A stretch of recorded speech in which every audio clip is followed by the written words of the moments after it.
What's going on, everybody? It's Keymaster84 coming at you guys today with our E3 Day 1 wrap-up. That's right, boys and girls. We've already had a day of press conferences. Yesterday, Sunday, we had our conference of EA and Bethesda. So let's start with EA since they were first, then we'll follow on with Bethesda. Go over my highlights, my lowlights, and then what I wish had happened. So for EA, highlights were a lot of awesome trailers. Titanfall looked awesome. Definitely on my consider to buy list. Battlefield 1 looked amazing in their post team scramble, I guess would be the best way to put it. They showed off some of the stuff we've already seen, but then after the show was over, they actually had about an hour's worth of full team on full team, so 64 players,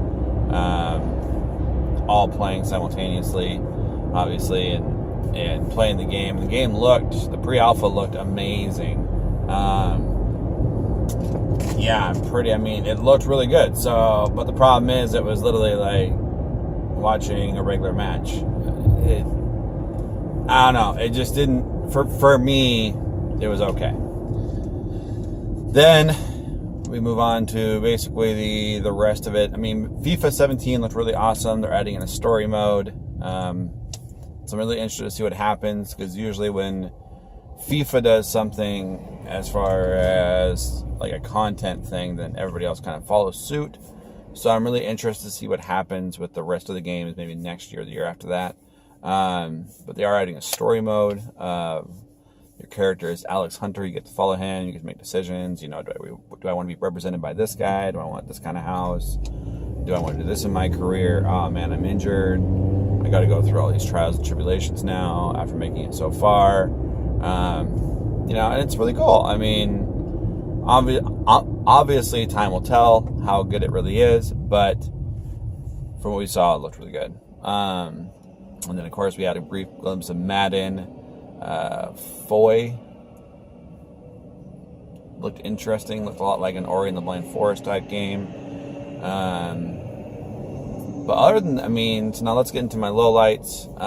It was a very generic conference. It was very focused just on trailer, dude talking. Trailer, dude talking. Dude talking, trailer. Dude talking, trailer. That's literally all it was. And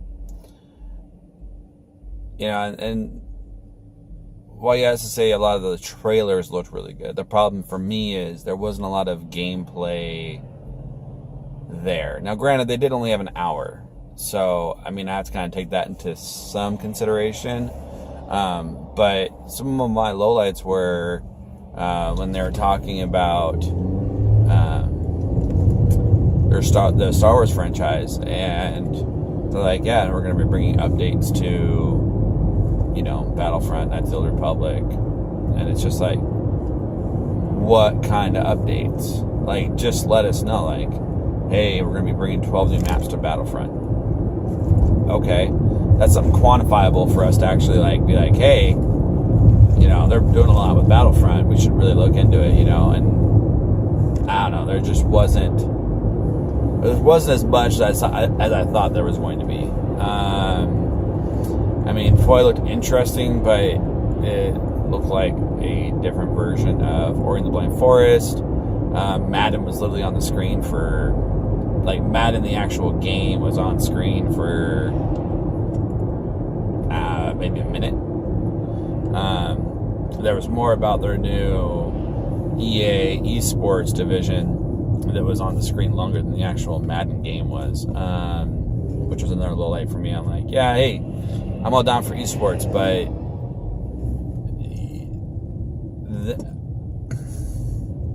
this is and isn't the type of place you should be discussing this. This should have been done a little bit faster. They took a long time to discuss what they're going to be doing with their new eSports situation. It just wasn't, it was okay. The problem is they're going to be leading off with Madden. Madden's going to have a whole thing at E3, and then and then they're going to be doing a Challenger Series kind of thing come the fall with Madden once it's released, which will be interesting. It'll be cool. I'll probably check out a couple matches, but yeah, it just doesn't have that pizzazz you would think it would have. Mass Infected, one thing to go back on my highlights, Mass Effect Andromeda looked really good, really interesting to see where they're going to go with that franchise. Obviously, it's one of their bigger ones, so I'm sure it'll get the whole work done on it. But yeah, I mean, other than that, I mean, there wasn't too many highlights. A lot of just, generic, just trailers.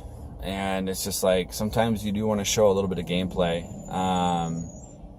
But, that is what it is. That's what they decided to go with. Now, granted, most of the press conference had gotten leaked, like, literally, like, a few hours before the actual event. So, maybe it just felt slightly more generic because of that. We'll never really know. That's one of the things I don't like about leaks, is they tend to ruin things. So, I mean, their press conference could have been totally different before the leak happened.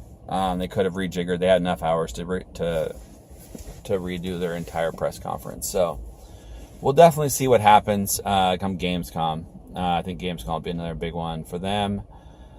But other than that, I mean, that's about it for my lowlights and highlights. So, my wrap up as far as the EA press conference goes, it was okay. I give it like a 6 out of 10. While yes, they did do a good job about showing off their games that are going to be coming out, I felt like they could have done way more. Titanfall 2 looks really good. Like I said, Battlefield looks really good. Mass Effect Andromeda, of course, is going to be good. The guys over at BioWare never disappoint. And FIFA looks really good. But other than that, I mean, people are like, oh, I can't believe they didn't show off more Madden. But then if they had shown off more Madden, people would have been like, oh, I can't believe they showed so much Madden. It's like, dude, you can't have it both ways. I do think we'll probably see a lot more at Gamescom if they do decide to go to Gamescom, which I hope they do. Because right now, while yes, they all looked great, there's maybe 2 titles I want to buy now, whereas it should have been, there's like 4 of the games made it on my list of games to watch out for in case I want to buy them, but only 2 of them were like, okay, you might want to buy these games. So, that being said, let's switch over to Bethesda. Bethesda kicked it off, talking about Quake Championship, bringing back Quake multiplayer. Looked great. Obviously, it was a teaser trailer. If you watched after the fact in their post-press conference, it looked really good. Obviously, we got to wait and see what happens. Long way to go on that whole front. So we'll see. But Quake Championship was the first one they talked about. And then they went into, which was going to be fun. Definitely probably play that on the PC, though, if I recommend it for anybody. Quake, then Prey. I want to say it was Prey after that. No, it wasn't Prey after that. It was Fallout. The Fallout updates are going to be coming out with 3 more updates. One update is going to be contraptions, going to be able to make weird traps and just all these different cool things, conveyor belts. It looked really fun. I don't own Fallout, but it kind of made me want to buy it just because of that. The one thing that did make me want to buy Fallout, though, was you were going to be able to build your own vault in Fallout 4. So that's really awesome. I think it was a good move on their part. Seeing the popularity of their mobile game, and seeing how much people love to build their own vault, they're actually putting it in Fallout 4, which is great. And then followed up by the next big expansion, I guess would be the best way to put it, where you're actually, looks like bandits have taken over a old amusement park. So that's really interesting. So announced that. Then they also announced Skyrim HD. They're porting over, not really porting. Yes, they are porting the game over, but major graphics overhaul from the Xbox 360 and the PS3 to the Xbox One and the PS4. If you guys have not seen the footage, make sure you go find it on YouTube. They are taking it 10 times better than what it was. It looks so much better. I was like, wow, should have just went with this to begin with. I understand the limitations, but dang. Yeah, so that's going to be coming out. I don't want to buy Skyrim again, but I might. So then also with that, you're going to be able to have on consoles mod support, which I think is something you'll probably start seeing Bethesda do constantly now because of the big success that it has been for them. With that being said, and then we went into Prey. Oh my God, I'm so excited for that game. I love the original. Looks like they're doing a full reboot to it. Very excited for it. It's a very graphic game. And not graphic as in lots of pixels, graphic as in lots of gore. But yeah, they are coming out with Prey, which is awesome. Very excited about that. Definitely a game I'll be watching out for and will pick up when it comes out. That looked really interesting. Then you had their card game, Elder Scrolls Legends, which is going to tell you some more backstory. It's going to give you some more lore stuff. So that should be really interesting to see how it goes. It's a different, way different than Hearthstone.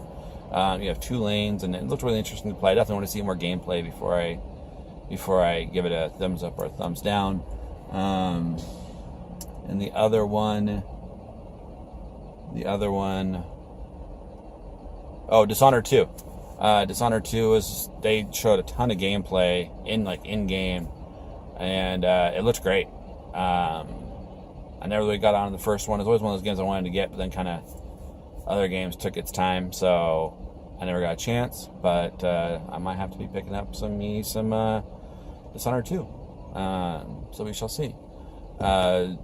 But with that being said, some of the lowlights. Yeah, not much. Really wish we could have gotten more Prey gameplay. It was very cinematic based. In-game cinematics still, which is good, but in-game cinematics. I really wish there had been some in-game gameplay. It is what it is. It is E3. That's how it goes. You can't have your pie and eat it too. So unfortunately, we didn't get to see all of it. But other than that, other than not getting a ton of gameplay, everything else looked amazing. Quake cinematic looked great. Everything looked really awesome, but it just was a much better conference than EA's, and it was nice to end the note on that, or end the night on that note. It was a great conference. Lowlights there weren't many. I would have liked to have seen their card game explained a little bit more. I'm sure we'll hear about more this week, so I'm not too concerned on that front. But then, other than that, how would I rate this conference? I would rate it definitely an 8 out of 10. Always room for improvement, but there were some parts where it kind of drug on a little bit. But other than that, it looked amazing. I felt like the titles that are coming out this year, they definitely hit hard. Dishonored 2 is coming out this year, so it had a ton of press conference time. And so it was great to see. But it was great to see them actually give it the full go. Other than that, it was a great press conference. Definitely probably 4 games that I would probably be buying out of that press conference easy. Definitely would be buying Dishonored. Looks really good. Probably going to buy it.